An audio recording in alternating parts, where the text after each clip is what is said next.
Hello everybody, my name is Sascha Williams, and today we're going to be talking about stances, stance changes, and strikes, because they kind of relate to each other. So we're going to kind of explore on how they relate to each other, okay? It's a very revealing subject because we're going to include a couple of other concepts and principles, like for example, body alignment, proper timing, backup mass, body momentum, that's very important, right? This is going to be a really good opportunity to look at opposites and reverses, because that's really what makes Kenpo so unique.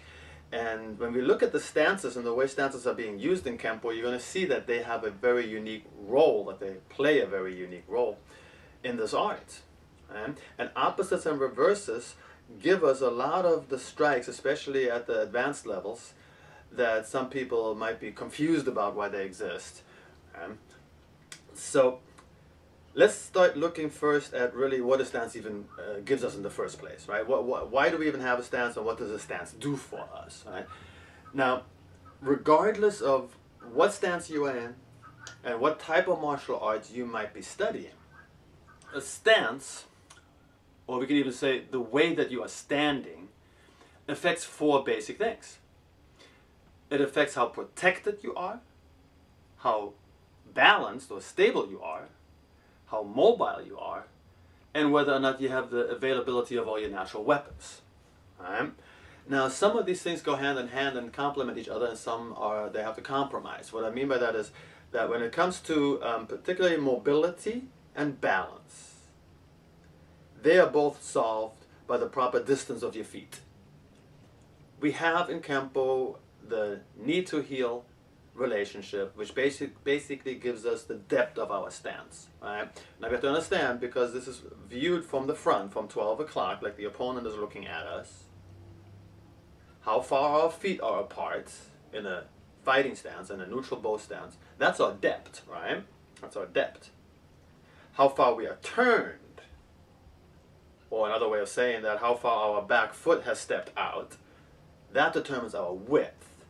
That's how wide we are, right? Are we all squared out? At the most extreme would be in a horse stance, I suppose. Or are we completely sideways, right? That's our width, right? Okay. So, now when we talk about the mobility and the balance, they're basically both solved the same way. They need the same depth of stance, or the same distance of the feet, right? Obviously, if you have your feet all completely together, if you're standing, let's say, in an attention stance, somebody could push you over very easily, right? We solve that by distributing our weight 50-50 with the feet further apart. Excuse me. So that gives us stability, so somebody can not just knock us over, which is basically part of balance, right? And it gives us mobility. In other words, we can move, we can shuffle forward, we can shuffle back, we can do things such as crossovers or step-throughs, right? So those two issues are very much handled with the knee to heel relation, right? But now when it comes to the other two factors that are affected by how we stand, or affected by our stance, we have protection and we have availability of our natural weapons. Our natural weapons, our hands, our feet, our knees, our elbows, right? If I want to be protected as much as possible, I should be sideways, right? And the idea there, of course, is that you're presenting the least amount of target area to your opponent, and you can cover that target area relatively easily, right? So you're not open, you're very protected this way. However, the problem is you now are a one-sided fighter. In other words, your rear hand punch and your rear leg kick are going to be way too telegraphic to use, okay? So in order to remedy that, we have to go to the other extreme, or at least look at the other extreme for a moment. What would be the best position in order to have all of my strikes available? Well, it would be better for me to be squared out now. If I have my left shoulder and my right shoulder in equal distance to you, basically I'm squared out to you, I can use both of my hands equally now. I have all my weapons available without my rear arm now telegraphing too much, right? But of course that leaves you vulnerable. So that's not a good solution. So the solution is a compromise. right? So a good neutral bow in Kenpo Karate is a compromise between being completely sideways and protected, and its opposite, which means you're squared up or squared out, and you're able to use all your natural weapons. So we do step the back foot out 1 foot in order to get that availability of all of our natural weapons. It makes it that we can do a rear hand strike without telegraphing it. If I'm completely sideways, that turning of my body is going to telegraph that I'm about to throw a punch. If I'm at a slight angle, in what we call a toe-heel relation, right? If I have my back foot out 1 foot, that's a toe-heel relation. It's another way of saying if I'm in a right neutral bow stance, my left foot is at 7 o'clock, not at 6 o'clock. If I was completely sideways, it would be at 6 o'clock, right? Okay. So I now have, by having my foot out about 1 foot out to the side, I have an angle of my upper body that allows me to extend my strike most of the way before I ever have to engage in any body motion. So I can hide the extension of my strikes now, just like I can with my front hand. Right? So that's kind of the purpose of the neutral bow stance. Right? And it gives us these 4 qualities, and it considers these 4 qualities: mobility and balance or stability, and then of course protection, not making your targets available, right? And of course the availability of all your natural weapons. All right? Now, when we're talking about getting power from a stance, we're actually talking either about dropping into the stance, like stepping into it and then turning into the stance, which usually is going to be involved, right? And we're also talking about stance changes. And we're going to talk about how we get power from that, how we can make sure that our body is actually producing most of the power that we need. Okay? So now the first opportunity to do that is just simply assuming your neutral bow stance.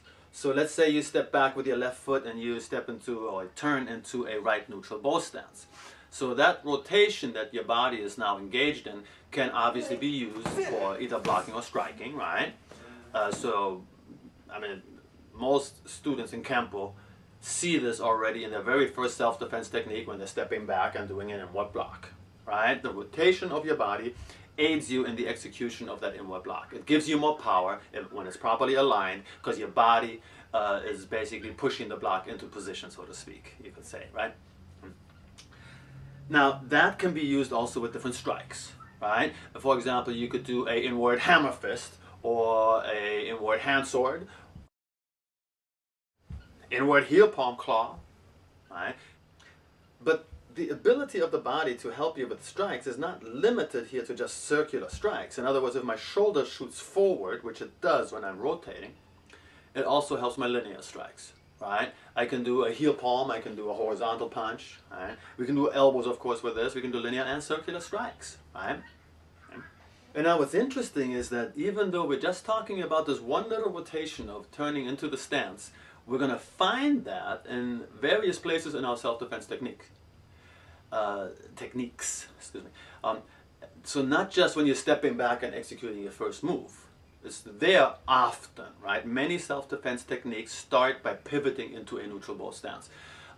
And obviously that gives us 2 ways of doing it, because you could be stepping back with it, or you could be stepping forward with it, right? Okay. And most people will probably recognize the opportunity to use the circular motion there. Where it sometimes gets lost is after a kick, because the exact same motion, this rotation, this inward rotation while I'm executing maybe an inward hammer fist or so, that exact same motion exists after you execute a front kick, and now you rotate into your neutral bow stance, right? So it's important to understand that we should not inadvertently rotate prematurely. Right? Don't rotate too early, you're not going to get the benefit of this. This has to be timed together.